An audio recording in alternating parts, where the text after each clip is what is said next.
paz seja conosco. A humanidade tem futuro. O ser humano vai encontrar a prosperidade e a felicidade? É possível acabar com a pobreza e a ignorância? A escalada humana será marcada pela vitória e o sucesso ou pela derrota e o fracasso? As epidemias, a miséria e as guerras fazem parte de um destino inexorável ou serão algum dia apenas fatos relegados aos livros de história? A sociedade avança rumo ao progresso indefinido ou, ao invés, se distancia dos valores essenciais da natureza humana? As ciências e as artes contribuem para apurar ou corromper os costumes?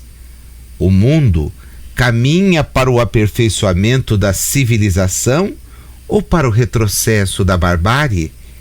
O bem-estar geral e a sociedade afluente são quimeras utópicas ou possibilidades reais no horizonte próximo dos habitantes do planeta Terra? José Eustáquio Diniz Alves, em texto escrito para a Escola Nacional de Ciências Estatísticas do IBGE, no ano de 2002, analisando os temas das questões aqui verbalizadas, lembra-nos sobre uma polêmica desenvolvida entre Malthus e Condorcet, reavaliada à luz da transição demográfica, e dos problemas dela decorrentes. O Marquês de Condorcet, em 1794, brindou a humanidade com um livro intitulado Esboço de um Quadro Histórico dos Progressos do Espírito Humano, em que apresentava uma visão otimista do desenvolvimento econômico, cultural e demográfico do mundo. Condorcet havia escrito aquela obra entre julho de 1793 e março do ano seguinte, refugiado na casa de amigos em Paris. O livro é marcado por um profundo otimismo e por uma fé inquebrantável no progresso humano, mesmo tendo sido escrito em uma situação política e pessoal de extremas inquietações e temores. Adotando a concepção otimista contida na enciclopédia de Diderot e d'Alembert, Condorcet compartilha a visão de que a história da humanidade é marcada por diversas etapas de desenvolvimento que se sucedem de maneira progressiva, mesmo que não linear, através da superioridade dos estágios posteriores em relação aos anteriores. Não só a civilização é um estágio superior à barbárie, mas o próprio processo civilizatório é encarado como uma sucessão de etapas em evolução permanente. Condorcet acreditava no progresso e na perfectibilidade humana, defendia os ideais iluministas e considerava que a racionalidade venceria o preconceito, o fatalismo e as superstições. Thomas Robert Malthus, todavia, em 1798, ao escrever um ensaio que denominou sobre o princípio da população e seus efeitos sobre o aperfeiçoamento futuro da humanidade, com observações sobre as especulações de Mr. Godwin e Mr. Condorcet e outros autores, adota uma visão completamente pessimista acerca do futuro da humanidade. Malthus acreditava que a fome, a guerra e as epidemias eram freios positivos para limitar o crescimento incontrolável da população e os seus efeitos, notadamente em termos de progresso.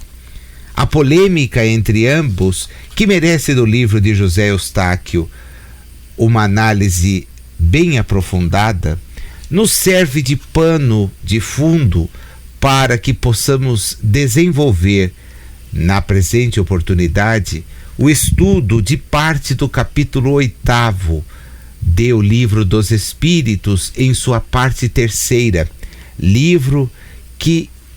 parte que nos traz o estudo acerca da lei do progresso. 2 serão, pois, os tópicos que haveremos de desenvolver no dia de hoje. O primeiro ligado ao estado de natureza, que compreende as questões 776 a 778, e a marcha do progresso, que compreende as questões 779 a 785. Na primeira daquelas questões, o codificador quer saber das entidades que o assessoravam. Serão coisas idênticas o estado de natureza e a lei natural? Não, respondem os subscritores. O estado de natureza é o estado primitivo. A civilização é incompatível com o estado de natureza, ao passo que a lei natural contribui para o progresso da humanidade. Nos comentários que aduziu àquela resposta, o codificador deixa-nos evidenciado que o estado de natureza é a infância da humanidade e o ponto de partida do seu desenvolvimento intelectual e moral. Sendo perfectível e trazendo em si o germe do seu aperfeiçoamento, o homem não foi destinado a viver perpetuamente no estado de natureza, como não foi a viver eternamente na infância. Aquele estado é transitório para o homem que dele sai por virtude do progresso e da civilização. A lei natural, ao contrário, rege a humanidade inteira e o homem se melhora à medida que melhor a compreende e pratica. É, pois, a posição espírita, a posição otimista quando colocada diante daqueles textos produzidos por Condorcet e Malthus. Exatamente porque, acreditando no progresso como lei que norteia os nossos destinos, deveremos levar em conta que todo o empenho precisa ser feito no sentido de alcançá-lo e de fazê-lo extensível a todos os que conosco transitam nas reencarnações. Na questão 777, pergunta Kardec: tendo o homem no estado de natureza menos necessidades, isento se acha das tribulações que para si mesmo cria, quando num estado de maior adiantamento. Diante disso, que se deve pensar da opinião dos que consideram aquele estado como da mais perfeita felicidade na terra? Que queres, diz a resposta, é a felicidade do bruto. Há pessoas que não compreendem outra. É ser feliz à maneira dos animais.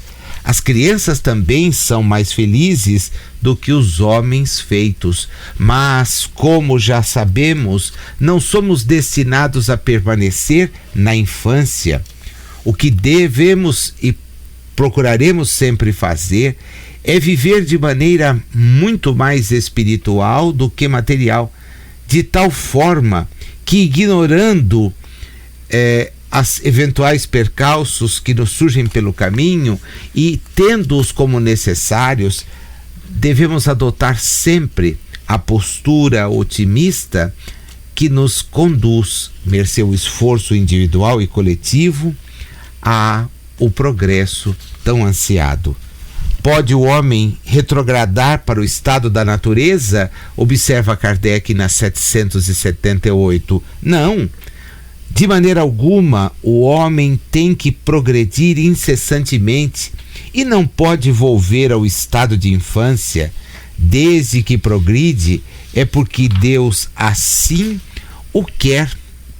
Pensar que possa retrogradar a sua primitiva condição fora negar a lei do progresso. É exatamente isto que nos leva a entender a necessidade, pois, não apenas do estudo, mas da compreensão de que o progresso chega a todas aquelas formas de expressão por intermédio das quais nós encontramos na vida da Terra condições de evolução. Dá-se a evolução no reino animal, dá-se a evolução no reino hominal, porque o homem que o último ocupa tem a sua destinação voltada para o futuro, para o crescimento de natureza espiritual. O segundo bloco de questões, perdoe-me, envolve a questão ligada à marcha do progresso. Se todos somos destinados a este progresso, urge perquirir a maneira como isto pode vir a ocorrer. A força para progredir áurea o homem em si mesmo, ou o progresso é apenas fruto de um ensinamento? A questão 779 assim está redigida. O homem se desenvolve por si mesmo naturalmente, diz-nos a resposta, mas nem todos progridem simultaneamente e do mesmo modo. Dá-se então que os mais adiantados auxiliam o progresso dos outros por meio do contato social. Esta solidariedade, este aproximar-se, faz com que entendamos a razão pela qual, no mundo de expiações e provas, encontremos desde espíritos recém-saídos de mundos e de estágios primitivos, convivendo ao lado de espíritos que já se habilitariam para estar em mundos regenerados. Esta solidariedade, fruto do amadurecimento do homem, desta sua destinação ao progresso de natureza, não apenas material, facilmente constatável nos nossos dias, mas ao progresso espiritual, para o qual todos nos encontramos inexoravelmente direcionados, permite que crie-se uma solidariedade de tal forma que os mais adiantados, como nos informa a resposta, possam servir de influência através do contato desenvolvido na vida social para que os menos adiantados logrem no futuro atingir o seu progresso também.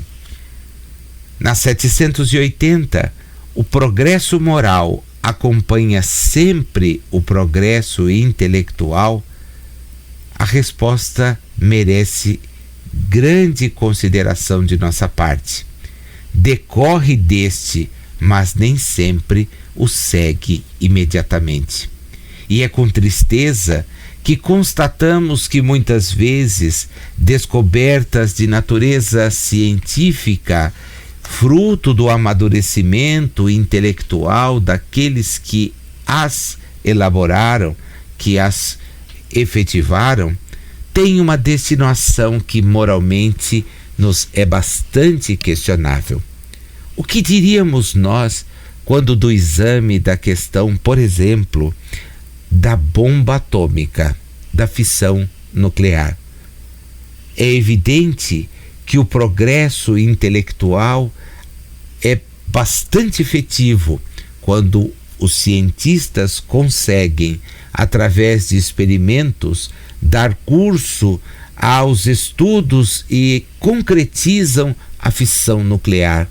Porém, que tristeza constatar que as bombas podem vir a ser usadas como já o foram para a destruição do semelhante.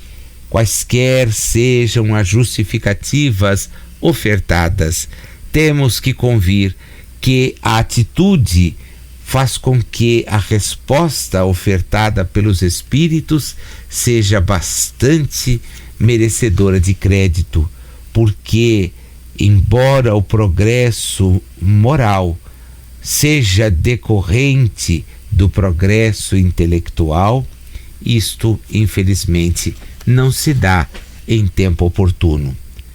Como pode, então, pergunta Kardec, no primeiro dos dois complementos àquela questão, como pode o progresso intelectual engendrar o progresso moral? Fazendo compreensíveis o bem e o mal. O homem, desde então, pode escolher. O desenvolvimento do livre-arbítrio acompanha o da inteligência, mas aumenta a responsabilidade dos atos. Na subquestão de letra B, como é nesse caso que muitas vezes sucedem serem os povos mais instruídos, os mais pervertidos também, o progresso completo, dizem-nos os espíritos, constitui o objetivo. Os povos, porém, como os indivíduos, só passo a passo o atingem, enquanto não lhes haja desenvolvido o senso moral. Pode mesmo acontecer que se sirvam da inteligência para a prática do mal.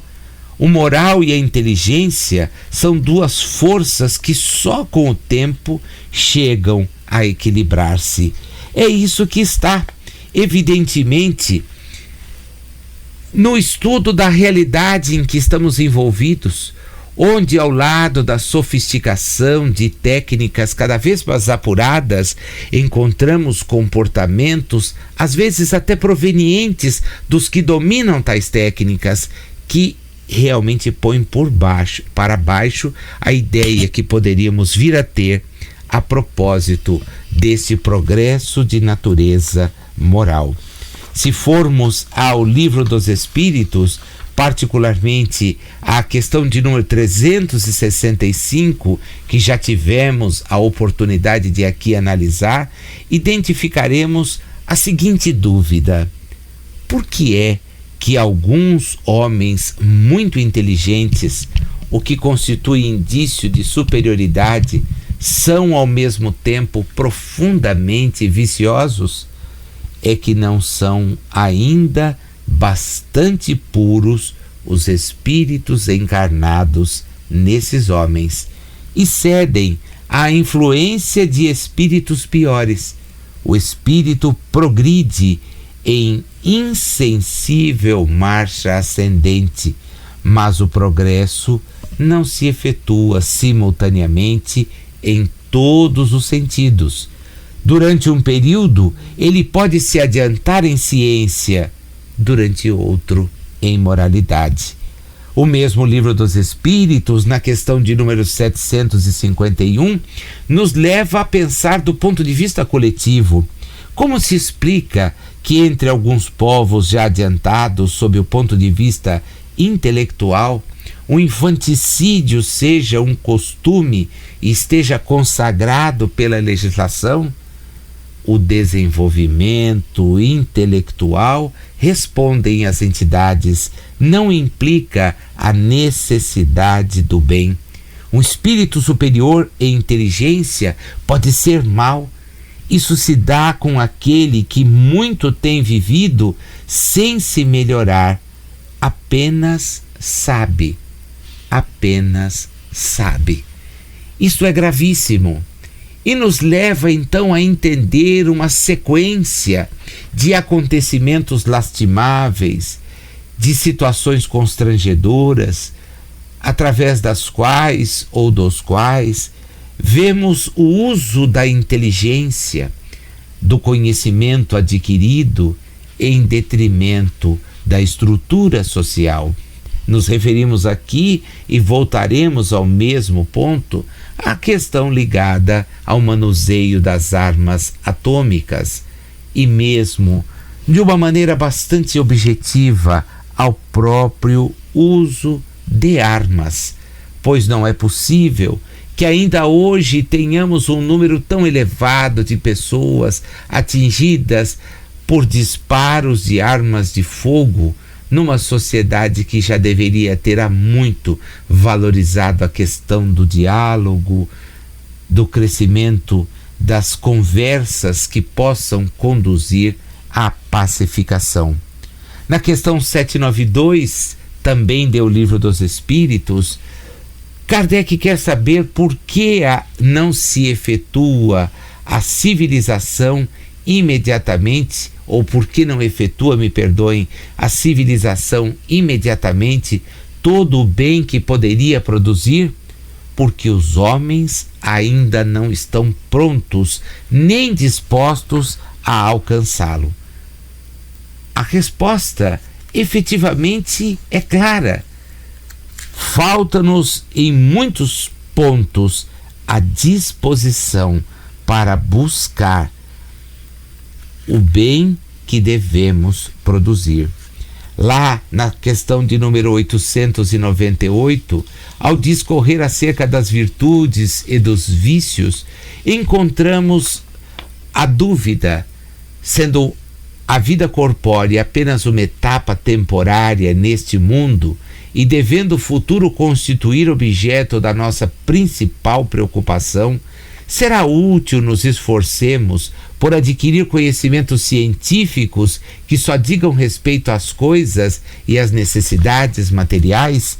E a procedência na dúvida de Kardec, pois se sabemos que o conhecimento científico pode engendrar, como engendra a prática de atos contrários aos interesses de toda a coletividade, é de se questionar.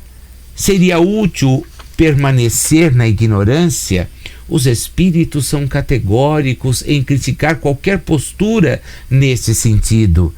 É importante, dizem-nos eles, que os conhecimentos científicos cheguem, primeiro, porque isso nos põe em condições de auxiliar os nossos irmãos.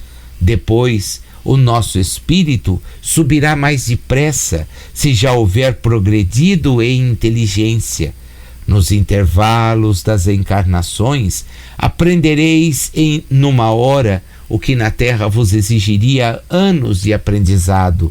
Nenhum conhecimento, portanto, é inútil. Todos, mais ou menos, podem nos fazer avançar. Por quê?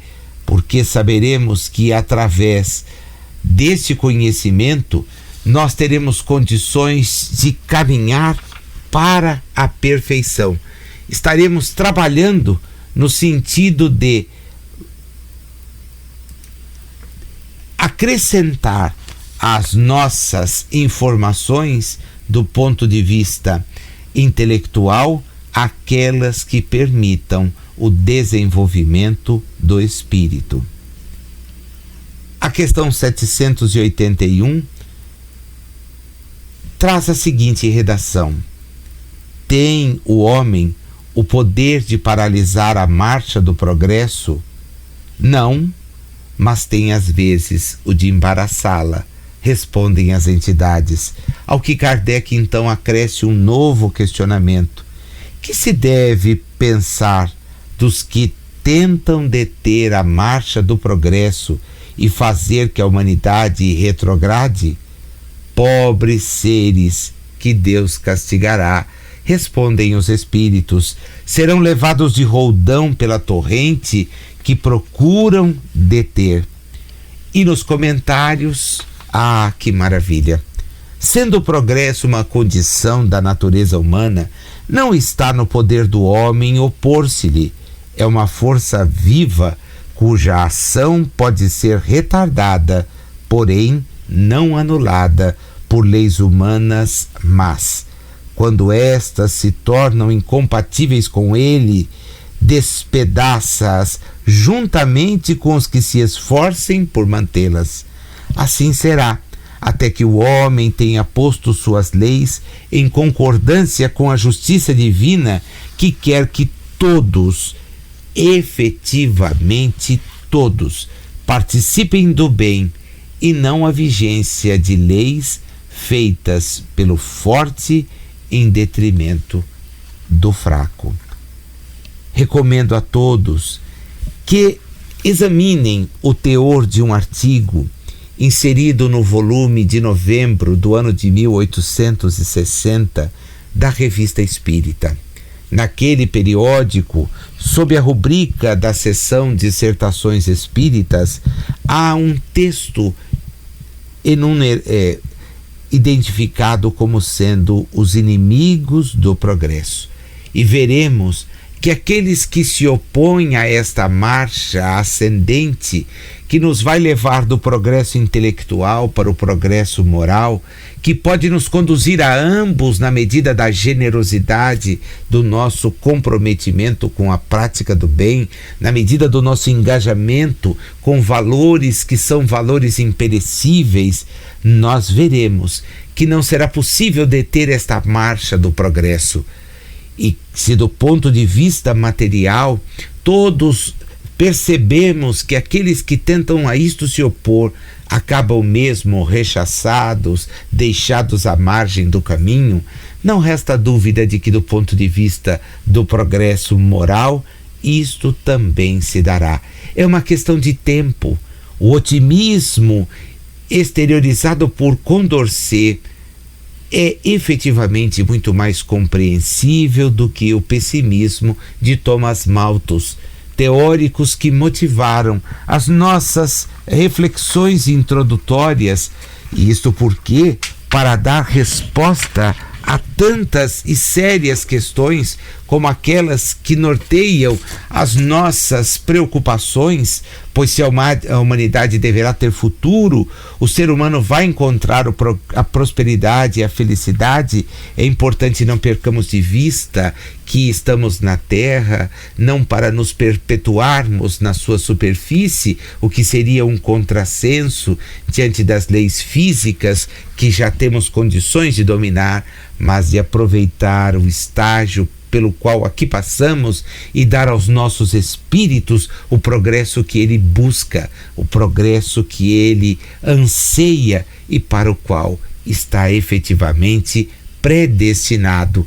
Mas esse progresso não nos chegará sem o esforço individual e o esforço de natureza coletiva. Na questão 782, não há homens que de boa fé obstam ao progresso, acreditando favorecê-lo, porque do ponto de vista em que se colocam, o veem onde ele não existe. Ora, respondem os espíritos, o que são pequeninas pedras colocadas debaixo da roda de uma grande viatura? Elas lograrão impedi-la de avançar? Nós sabemos que não. É este o papel desses homens que, até mesmo guardando a boa-fé, entendem que o progresso pode ser algo que prejudique a nossa história, as nossas civilizações. Na 783, segue sempre marcha progressiva e lenta o aperfeiçoamento da humanidade? E a resposta é óbvia: há o progresso regular e lento que resulta da força das coisas. Quando, porém, um povo não progride tão depressa quanto deveria, Deus o sujeita de tempos a tempos a um abalo físico ou moral que o transforma. Comentando esta resposta, Kardec nos diz que o homem não pode conservar-se indefinidamente na ignorância, porque tende a atingir a finalidade que a providência lhe assinalou. Ele se instrui pela força das coisas. As revoluções morais, como as revoluções sociais, se infiltram nas ideias pouco a pouco, germinam durante séculos, depois irrompem subitamente e produzem o desmoronamento do carunchoso edifício do passado, que deixou de estar em harmonia com as necessidades novas e com as novas aspirações. Nessas comoções, o homem quase nunca percebe senão a desordem e a confusão momentâneas que o ferem nos seus interesses materiais. Aquele, porém, que eleva o pensamento acima da sua própria personalidade, admira os desígnios da providência, porque ela faz do mal sair o bem. São a procela, a tempestade que saneiam a atmosfera depois de a terem agitado violentamente. Que maravilha poder entender as coisas sobre tal ótica. Que bom perceber que o progresso vem aos poucos, surgindo nos espíritos que voltam às suas experiências e, de repente, como que uma somatória de ideias e ideais são consorciadas para dar a determinada quadra da vida da humanidade na Terra o progresso que a ela faz jus. É importantíssimo percebermos isto. Na 784, Kardec parte do pressuposto de que bastante grande é a perversidade do homem. Não parece que, pelo menos do ponto de vista moral, ele, em vez de avançar, caminha aos recuos? Enganas-te, responde a entidade. Observa bem o conjunto e verás que o homem se adianta, pois que melhor compreende o que é mal e vai dia a dia reprimindo os abusos. Faz-se mister que o mal chegue ao excesso para tornar compreensível a necessidade do bem e das reformas. O que estava lançado na questão de números 273 desta mesma obra que agora analisamos, se não a pergunta de que será possível que um homem de raça civilizada reencarne por expiação numa raça de selvagens? Mas depende do gênero da expiação. Um senhor que tenha sido de grande crueldade para os seus escravos poderá, por sua vez, tornar-se escravo e sofrer os maus tratos que infligiu aos seus semelhantes. Um que em certa época exerceu o mando pode em nova existência ter que obedecer aos que se curvaram ante a sua vontade. Ser-lhe-á isso uma expiação que Deus lhe imponha se ele abusou do seu poder. Também o espírito bom pode querer encarnar no seio de povos selvagens, ocupando posição influente, mas aí a destinação é diversa. Se no outro há um viés expiatório pela conduta moral equivocada, aqui nós teremos claramente presente a figura da missão, porque o espírito superior que vem estar ao lado de irmãos seus que se mostram ainda reticentes, infensos à marcha do progresso, serão por ele instados a progredir. E nós teremos a grande cadeia da solidariedade, aquela que os Espíritos nos vêm ensinar, deva ser a prática diuturna. O que mais detém conhecimento, o que mais detém recursos de natureza intelectiva, deve buscar desenvolver as suas tendências de natureza moral para converter-se em importante elo de progresso dos irmãos que com ele transitam. Essa é a razão pela qual a doutrina espírita não compreende, como aqui já tivemos a chance de destacar, certas práticas, como a do voto de silêncio, como a daqueles que vivem na mais absoluta reclusão para, segundo alegam, fugir ao pernicioso contato do mundo. Há aí duplo egoísmo, como os espíritos não cessam de nos informar, porque é importante que, através da solidariedade mútua, nós tenhamos nos diálogos, nas instruções, o mecanismo que há de nos fazer não apenas progredir, mas também conduzir ao progresso aqueles que conosco estão irmanados em cada uma das reencarnações. E se formos mais adiante, pensando nas informações acerca da perfeição moral, e salvo equívoco, a questão é de número 917 do Livro dos Espíritos, veremos que Kardec busca saber de que maneira é possível destruir-se o egoísmo. De todas as imperfeições humanas, respondem lá os espíritos, o egoísmo é a mais difícil de desenraizar-se, porque deriva da influência da matéria, influência de que o homem, ainda muito próximo de sua origem, não pode libertar-se, e para cuja manutenção tudo concorre em suas leis, sua organização social, sua educação. Porém, o egoísmo se enfraquecerá à proporção que a vida moral for predominando sobre a vida material, e, sobretudo, com a compreensão que o Espiritismo nos faculta ao nos falar do nosso futuro real e não desfigurado por ficções alegóricas. Quando bem compreendido, responde o espírito Fénelon naquela questão: se houver identificado com os costumes e as crenças, o Espiritismo transformará os hábitos, os usos, as relações sociais.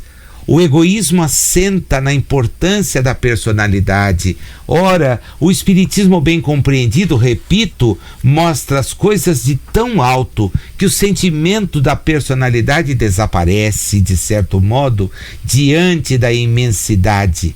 Destruindo essa importância, ou pelo menos reduzindo às suas legítimas proporções, ele necessariamente combate o egoísmo.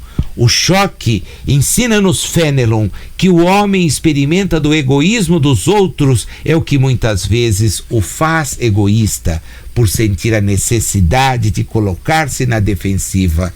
Notando, porém, que os outros pensam em si próprios e não nele, ei-lo levado a ocupar-se consigo mais do que com os outros.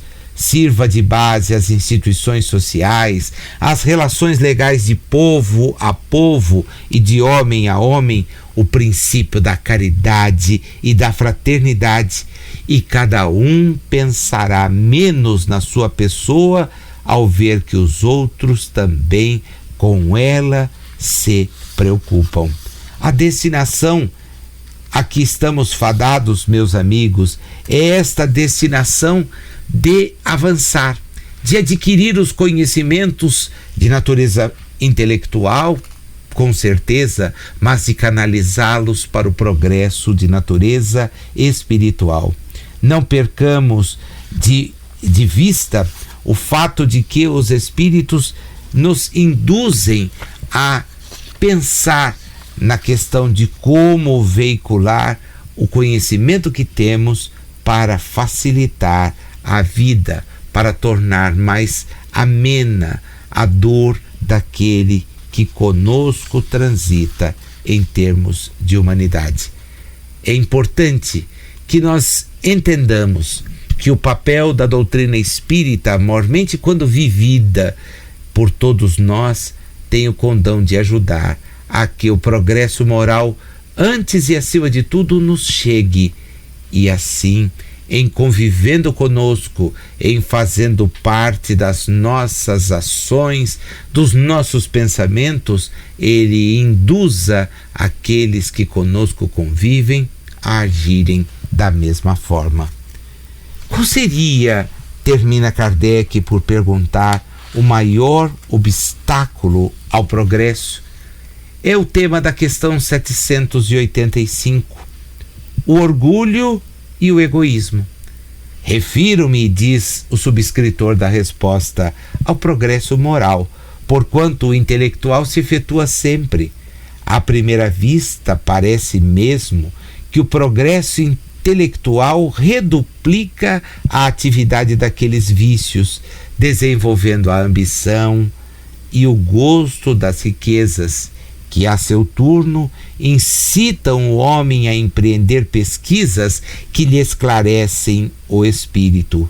Assim é que tudo se prende no mundo moral como no mundo físico, e que do próprio mal pode nascer o bem.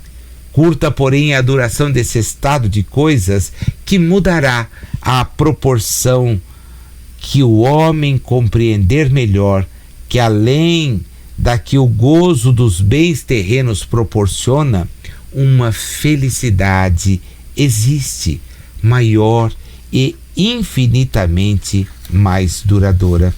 Em seus comentários, Allan Kardec nos lembra que há duas espécies de progresso, que uma e outra se prestam mútuo apoio uma à outra, mas que, no entanto, não marcham lado a lado: o progresso intelectual e o progresso moral. Entre os povos civilizados, o primeiro tem recebido no decorrer deste século todos os incentivos. Por isso mesmo, atingiu um grau a que ainda não chegara antes da época atual.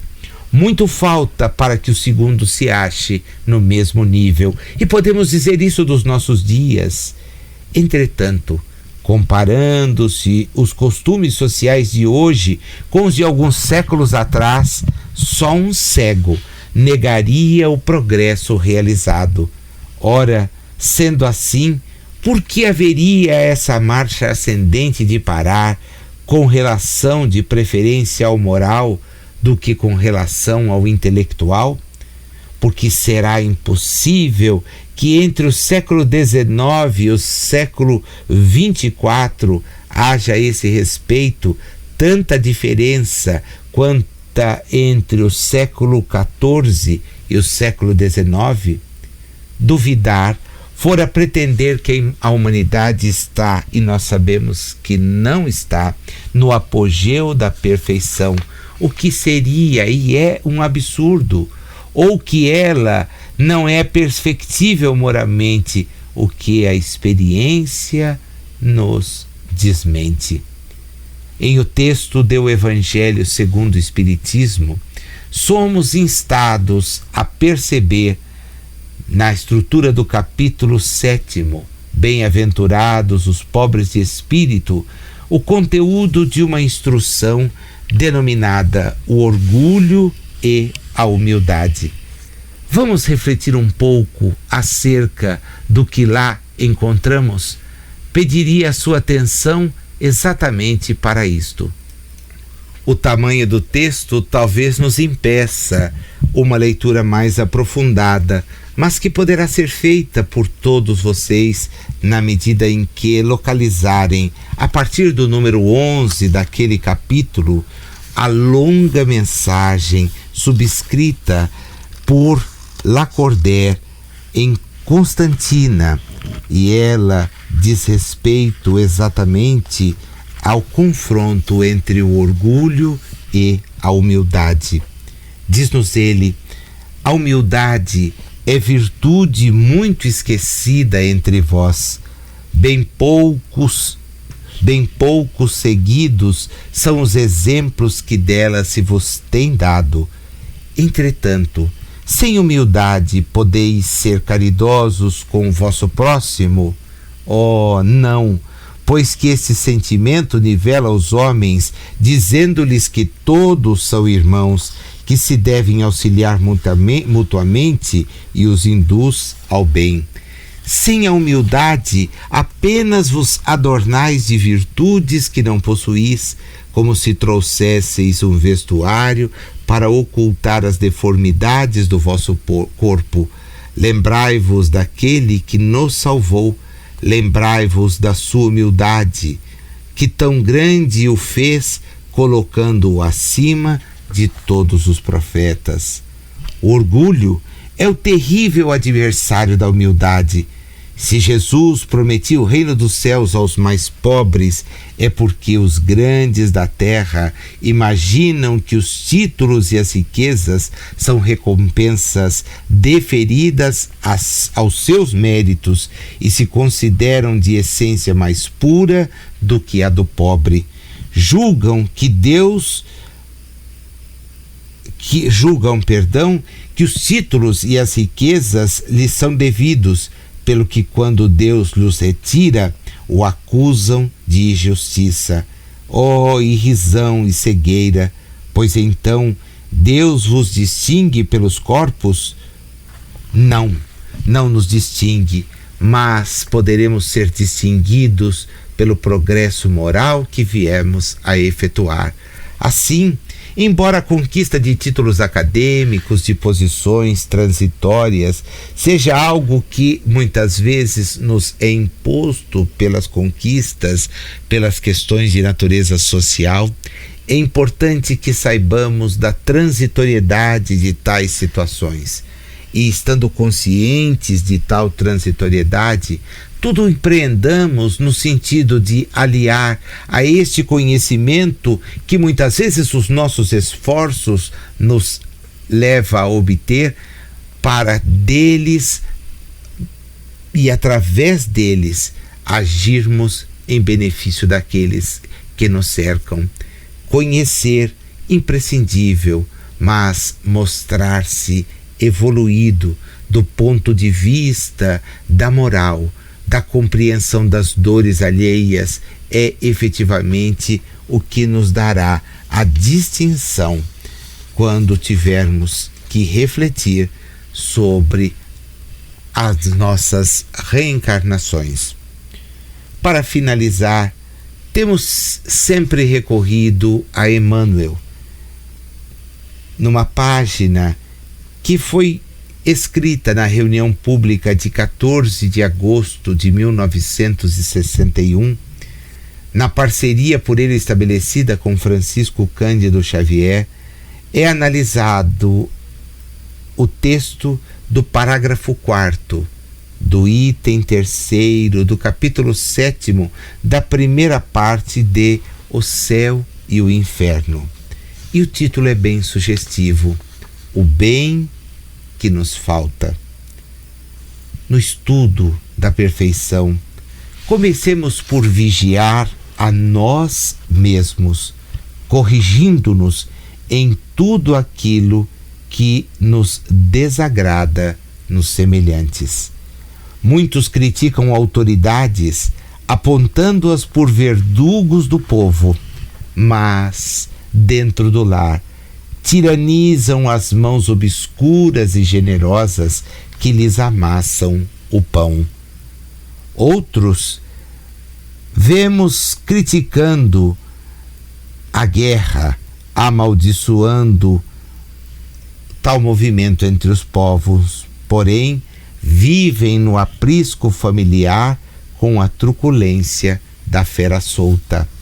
Há os que indicam a pena de morte para os irmãos que enlouqueceram na delinquência e manejam em casa o punhal invisível da ingratidão. Muitos lideram primorosas campanhas de socorro à infância desprotegida, mas enxotam por vagabundo o primeiro menino infortunado que lhes roga um vintém. Outros aguardam a enciclopédia na cabeça, guardam-na e jamais se lembram de estender o alfabeto ao companheiro atrelado à ignorância. Vemos os que cantam hosanas à virtude e encastelam-se no conforto individual, afirmando que a caridade é fábrica de preguiça. E há os que ensinam sabidamente quanto à bondade e à simpatia, a se movimentarem na senda particular, despedindo farpas magnéticas entre melindres e afeições. Ah, meus amigos, nestes apontamentos humildes a ninguém censuramos, de vez que, com evidentes exceções, até ontem, diz-nos Emmanuel, éramos todos nós igualmente assim.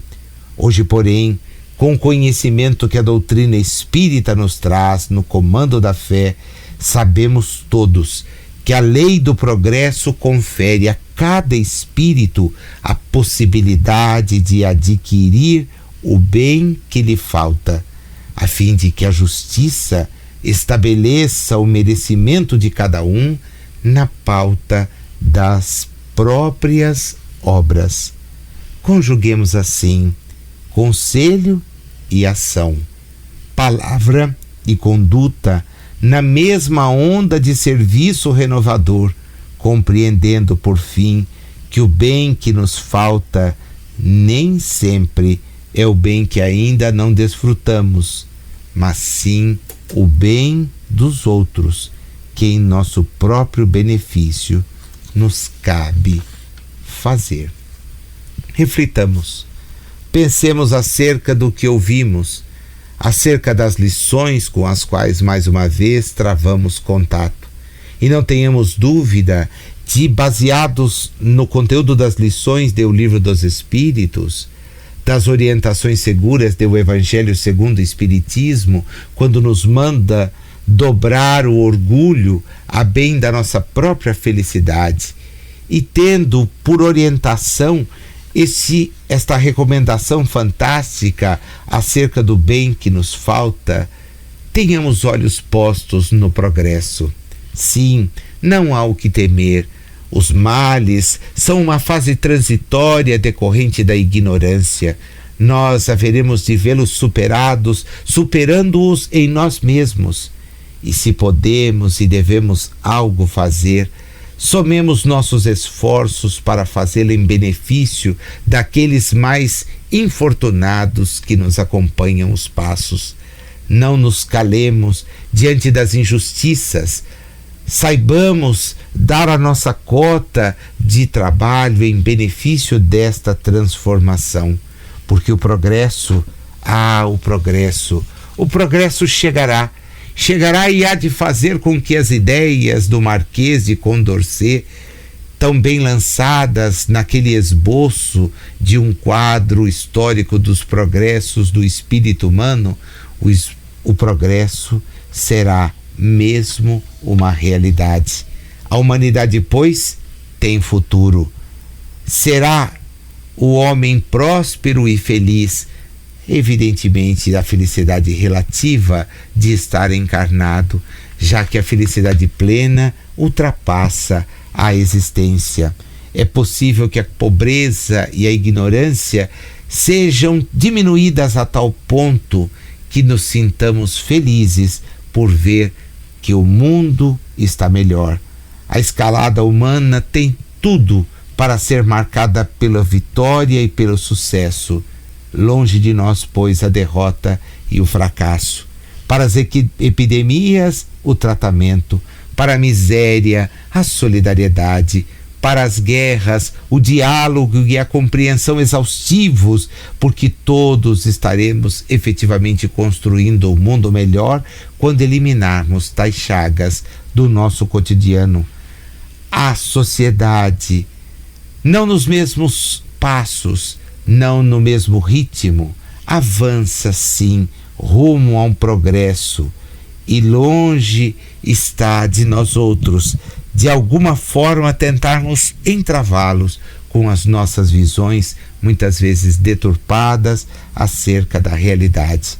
Cabe às ciências, às artes, aos ensinos religiosos, às visões filosóficas, tudo fazer para que jamais tenhamos a mínima vontade de retroceder à barbárie. O bem-estar deve ser buscado. Para nós é evidente que sim, mas também para aqueles que nos rodeiam, fazendo com que se quebre qualquer sentimento de orgulho, com que seja vencida qualquer ideia de egoísmo, porque juntos, irmanados, nós podemos e vamos fazer pela mudança do mundo que nos acolhe. Que Jesus e os bons espíritos a tanto nos ajudem.